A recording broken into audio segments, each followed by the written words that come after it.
think was knight f5, but I'm not absolutely sure because if the bishop goes here, oops, is it over? Yes, it's over. So, well, we don't have to analyze. This was only over.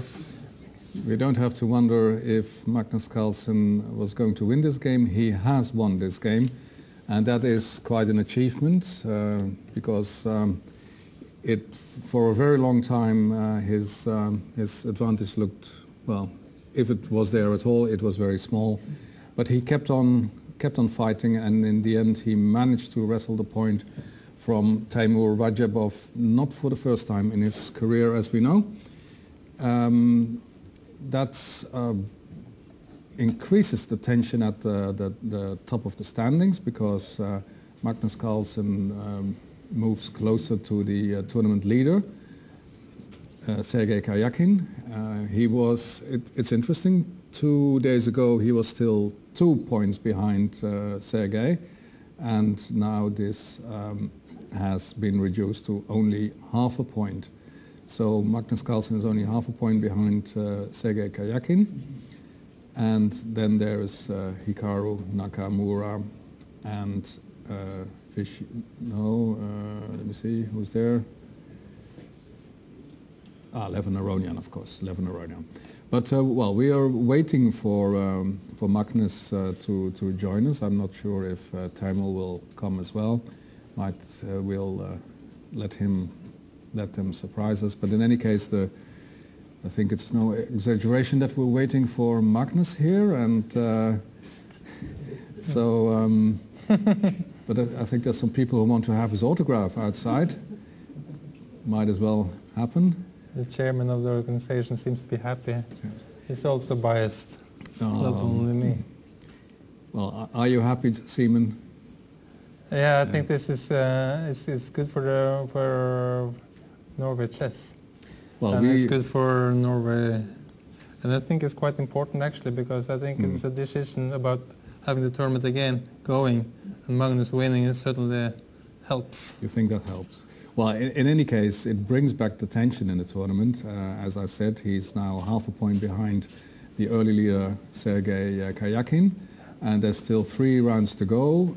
But first, here he is, Magnus Carlsen. After another long day at the office. So Magnus, why is it that you work so late every day?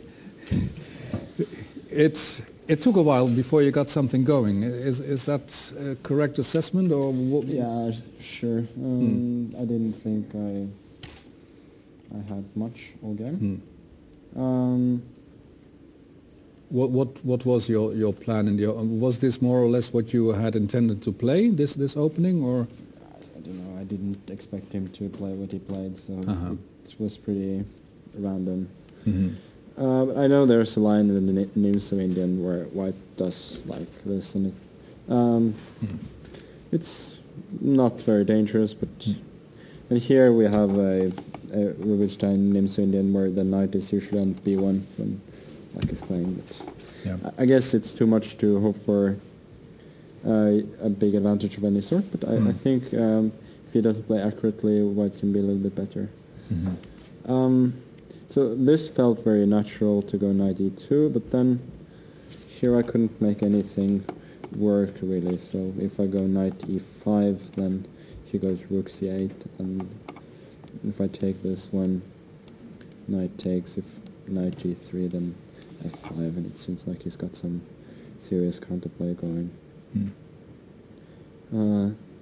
And I knew that I was also considering something like, either bishop d4 when I thought he would probably take on f3 and it's not too much for white, or to just go knight g3 and then I suspect something like rook e8, and it seemed to me that black was doing fine. So I decided to force matters a bit with bishop e5 and knight d4. Of course here he just goes with queen b7, so that's not really a problem.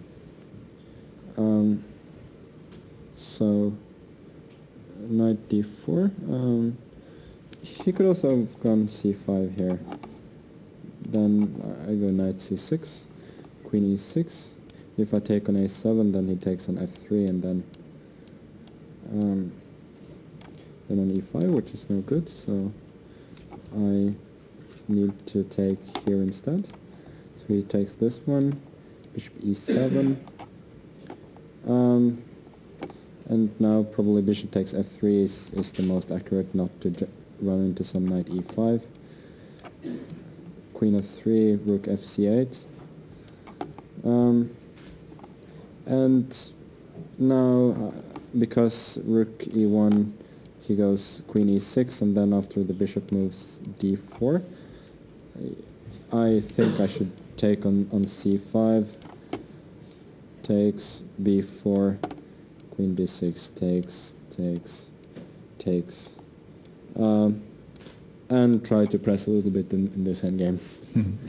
I couldn't see anything better than that, and that was kind of what I was expecting him to do.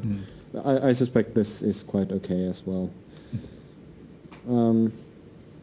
I guess if he goes knight e4, I can, which is in general desirable for him, I can take this pawn. If he takes here, rook takes c6, and it appears that this would work tactically. Also, if he goes f6 immediately, then rook takes c6, and I think white is doing well. So a5, I decided to take. I had some hope for this position that I would be able to create something, but I couldn't really see it now. Well, when I did this, I didn't actually see that he would have queen g6, but at this point I didn't see anything better anyway. So I was considering something like knight d4, and I suspect if he exchanges everything, it might be a draw, but it's a little bit unpleasant. I thought of just c5 and then bishop b6. And couldn't see really what to do. So rook fc1, c5. Well, given time, he will go bishop b6, push a4, and I will absolutely not be better. So I didn't see anything other than to go for this. Although I saw that he could force this endgame.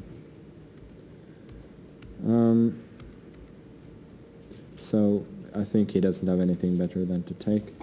In general, it would be more desirable to go here with the other rook, but then the problem is that I'm not threatening to go knight e5 because he has queen g5, which I'm threatening right now, so he has to take. But now it's all, yeah, rook d8 is very precise, and now he gets to go a4. And rook d2 was essentially just a cheap trick. I should have gone knight d3 immediately, and I think I will be some time up on the game, although it's probably drawn anyway. So, okay, this was stupid. I think he could also have taken on a2, and then knight c4, and go back. I think there's just nothing. I briefly considered here to go knight f4, in order to jump in here, and if this, check, king e7, rook a8, but I think he has many ways to draw here. Probably the simplest one is bishop b8, rook f4, rook b7, just king back, and there's nothing I can do.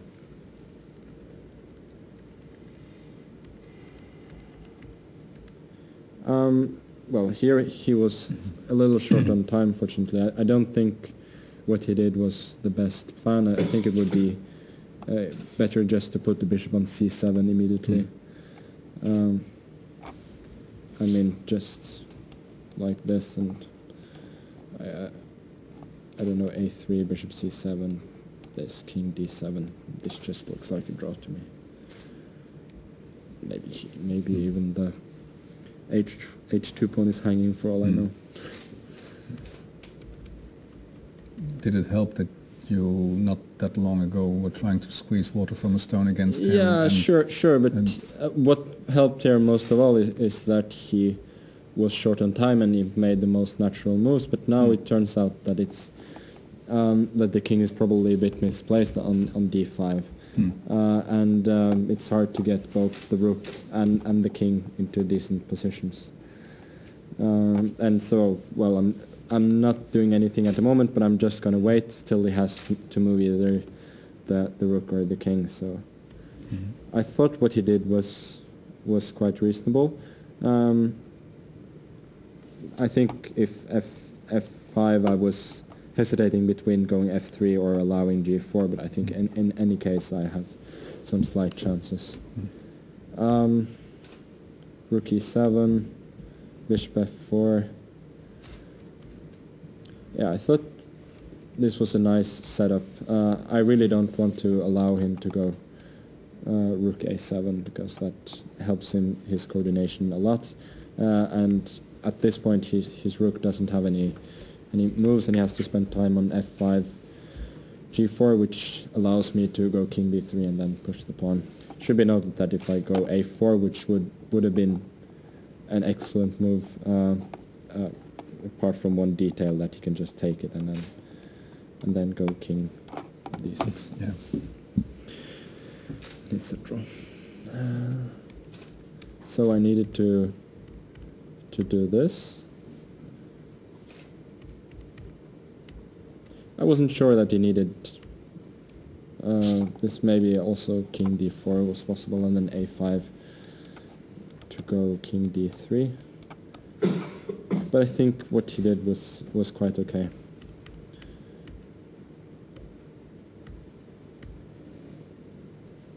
Yeah, so king here just leads nowhere, I believe. Rook b4 and then knight b2, I think rook b6. I wasn't too optimistic about my chances of promoting this this one.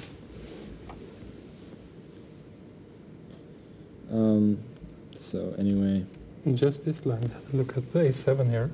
a7. But we thought it was holdable, but we looked at it, yes. And check. That's what we thought, but he just got checked. You're right, I can see that now. And then bishop c1, king a2, rook a4, king b1. I think he just keeps on checking in this. Rook end game has to be a draw.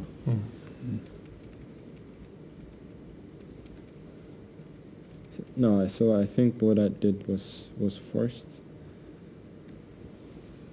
If I was to play for a win still. So knight b6. I think it doesn't really matter much whether my rook is on g7 or e7, but probably just wanted me to bait me into going knight c8, which I think is not very promising. Just a7. Maybe bishop c7, but this pawn is never really promoting, I think. So knight b6, king d6, rook g7. Of course, if he takes this, and then the king doesn't have any squares, which is that will win the rook next. So king c6, check, knight d5. Maybe bishop e5 is a mistake. Probably rook a2 was better here. King f3, or maybe even king f1, I don't know. And then bishop d2, just not to allow me to have the check on e3 to win his pawn. And I can go knight c7 or rook b6, king c4. For instance, something like this. But I think he's holding here.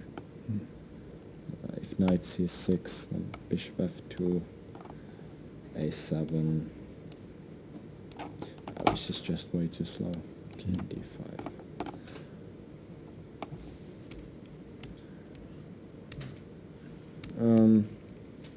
So I think there he would still be holding. Meanwhile, now it's very difficult. I think f4 is... Bishop e5 was the move that... Bishop e5, yeah. That was, and he would have liked to go king d4 here, but there's the fork, of course.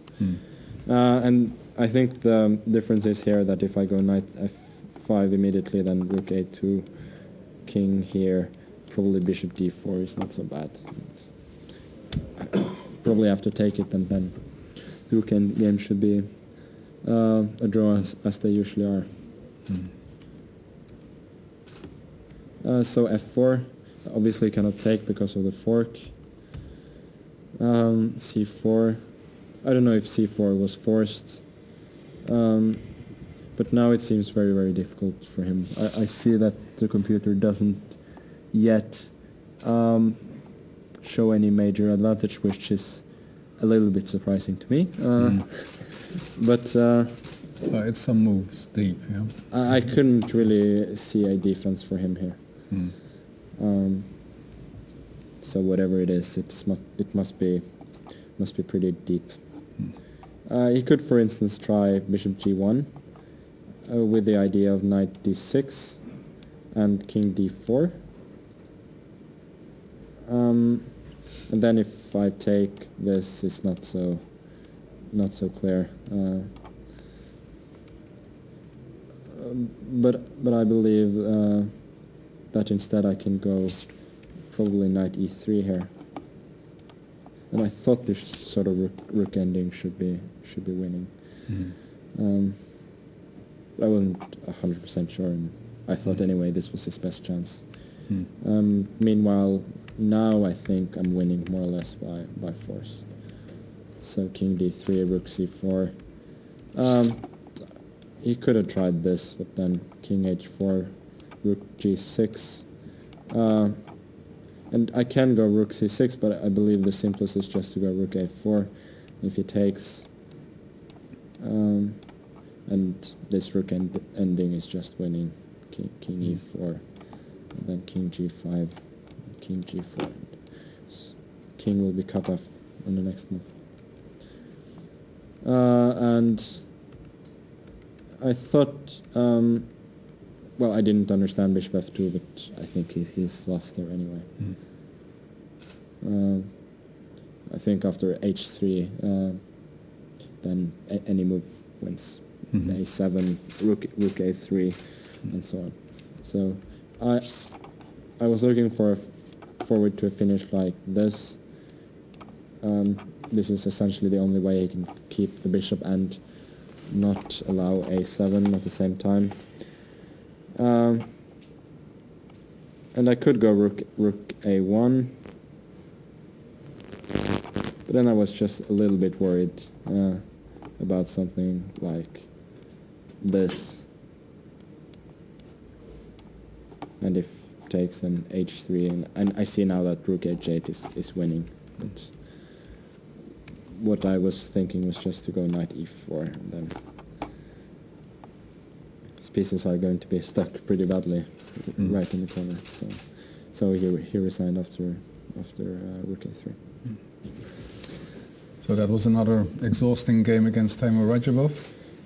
I mean, you were totally dead in London. How do you feel now? Was it a bit better? The game was quite a bit shorter, and the pressure wasn't quite as high.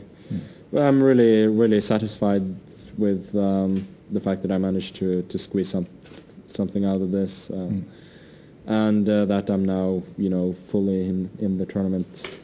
Yeah, well, you couldn't have dreamt of this 2 days ago. I mean, then you were 2 points behind Sergei Karjakin, and now it's only half a point. I mean, it has happened before, so it's not unprecedented. But obviously, it's a very welcome turn of events for me.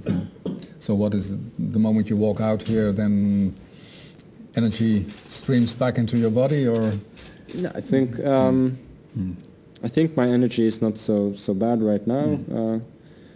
At least I have had the the energy to finish off this game. I think in pretty decent style after I got my chances. So.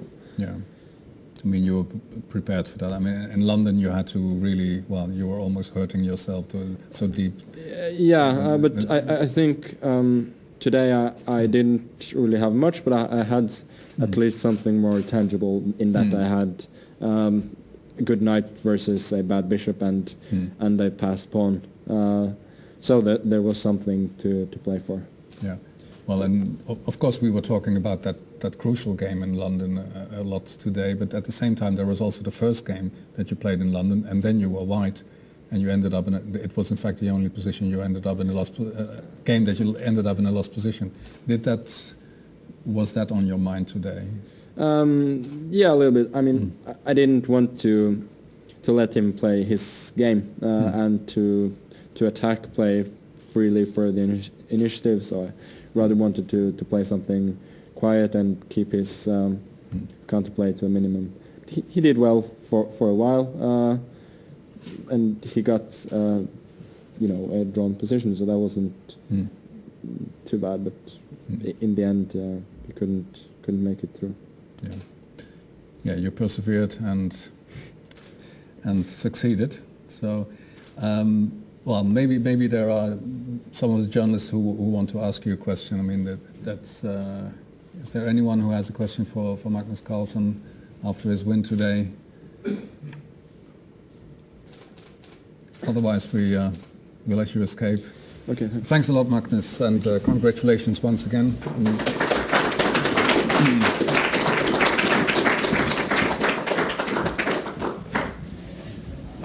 So that was the 6th round of Norway Chess 2013.